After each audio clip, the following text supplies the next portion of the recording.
सबके साथ ही हैं, जो दंगित पीड़ित शोषित समाज है वो बहुत मायने रखता है। साथियों, आज का जो ईद मिलन समारोह है, सभी अतिथि एवं मुख्य अतिथि एवं आप उपस्थित हुए हैं। इस ईद मिलन में हम संकल्प लें कि इस देश की जो एकता है, भाईचारा है, उसको आज से तोड़ने का प्रयास नहीं किया जा रहा है, बल्कि जब से ये दुनिया के सबसे बड़ा क्रूर तानाशाह संघी मनुवाद जो हमारे बीच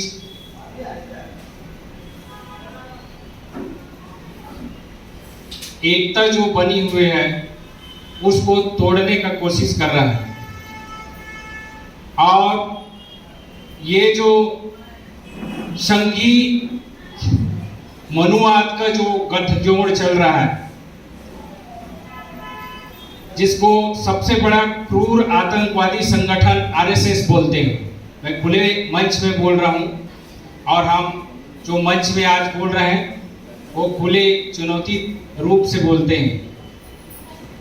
आरएसएस हमारा दुश्मन नंबर तो है ही है, साथ ही दुश्मन नंबर 2 वो लोग हैं जो उनके साथ मिलकर गलबैया लगाए हुए हैं। साफ तौर पे कहेंगे, विभीषण लोग, दलाल लोग, चमचे लोग, इनको हमको पहचानना होगा, क्योंकि सभी हम एक विचारधारा में सबको पिरो नहीं सकते। इसलिए आज जो संविधान को जिस तरह से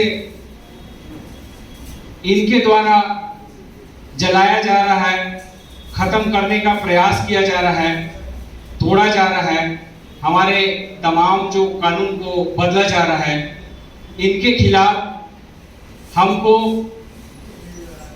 जुबानी जमा जो विचारधारा है उसको ही नहीं बोलना है, बल्कि हमको संयुक्त रूप से संगठन बना के एक मोर्चा के तहत हमको घेराबंदी करना चाहिए। इसमें मुस्लिम भी है, क्रिश्चियन भी है, बौद्ध भी है, सतनाम भी है, गोंडी गोंडवाना भी है, उन तमाम अल्पसंख्यक एवं उन तमाम हिंदू भाई भी हैं जो इनके विचारधारा पे नहीं हैं, क्योंकि वो नहीं चाहते कि इनके जो तानाशाही रवैया है, उनके रवैये से संविधान को खतरा हो और देश की जनता को खतरा हो। हम सबको संकल्प लेना चाहिए और इनके जो तानाशाही रवैया है उसके विरुद्ध हमको खड़े रहना चाहिए। खड़े रहने के लिए हमको एक मंच बनाना चाहिए। आप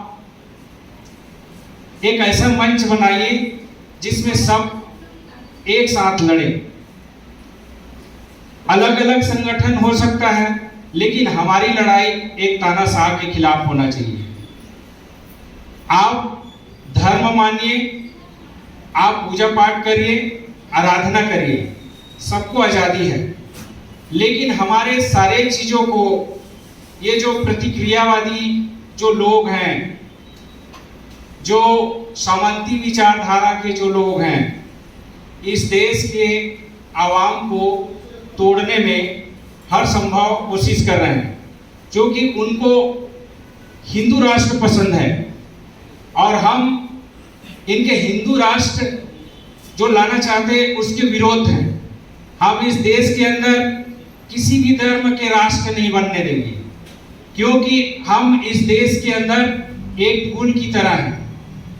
जिस बगियों में विभिन्न प्रकार के फूल लगते हैं और खिलते हैं, उसी प्रकार से इस भारत देश में विभिन्न संप्रदाय, धर्म और को मानने वाले लोग हैं। इसलिए आज के हालात में संविधान को बचाना बहुत ही जरूरी है। आज हम गुरु घासीदास सेवादार संघ के माध्यम से गुरु घासीदास के विचारधारा को जन जन तक पहुंचा रहे हैं, क्योंकि जो सामंती विचारधारा के लोग, जो मनुवादी विचारधारा के लोग जिस प्रकार से गुरु घासीदास के सतनाम आंदोलन कहने से ऐतिहासिक सतनाम आंदोलन को दबा मुर्गेट कर उनको एक जात के रूप में स्थापित किया, और उस जात के रूप में स्थापित करने का बीड़ा यही जो तथाकथित गुरु महंतों ने उठाया है। ये संघी गुरु हैं, कोई सतनामी योग्य गुरु कहना बिल्कुल गलत है। इन्हीं के रहनुमा से हमारा जो सतनाम है दूषित है। हम अल्पसंख्यकों के साथ हमेशा लड़ाने भिड़ाने का काम करते हैं, गैर सतनामियों के साथ सतनामियों को लड़ाने भिड़ाने का काम करते रहे। गुरु घासीदास सेवादार संघ पिछले 25 सालों से सतनाम धर्म की मांग कर रहा है, चाहे राष्ट्रपति हो, प्रधानमंत्री हो, चाहे दुनिया के तमाम पार्टियों पे हमने ज्ञापन दे रखा है। क्योंकि हम सतनाम धर्म के अंदर कोई ऐसा जातिवाद विचारधारा को लेके हम नहीं चलते। हम इस गुरु घासीदास के जो मूल विचारधारा थे उन तमाम चीजों को लेकर लोगों के बीच आ रहे हैं।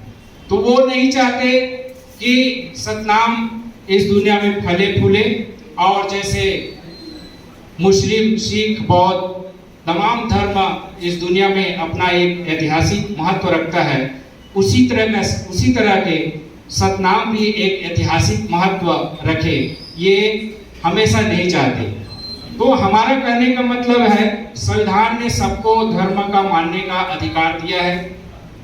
कोई ईश्वर मान सकता है, कोई ईश्वर नहीं मान सकता है, कोई नास्तिक है, कोई आस्तिक है, तमाम तरीका के लोग यहाँ रहते हैं।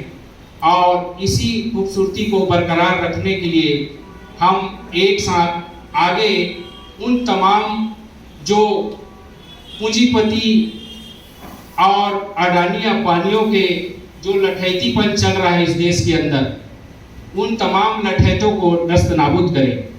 इतना ही कहकर मैं अपना वाणी विराम देता हूँ। आगे की कड़ी को मैं उम्मीद करता हूँ कि हमारे संस्था के हमारे सुबोध साहब और इस बात को अच्छे से रखेंगे।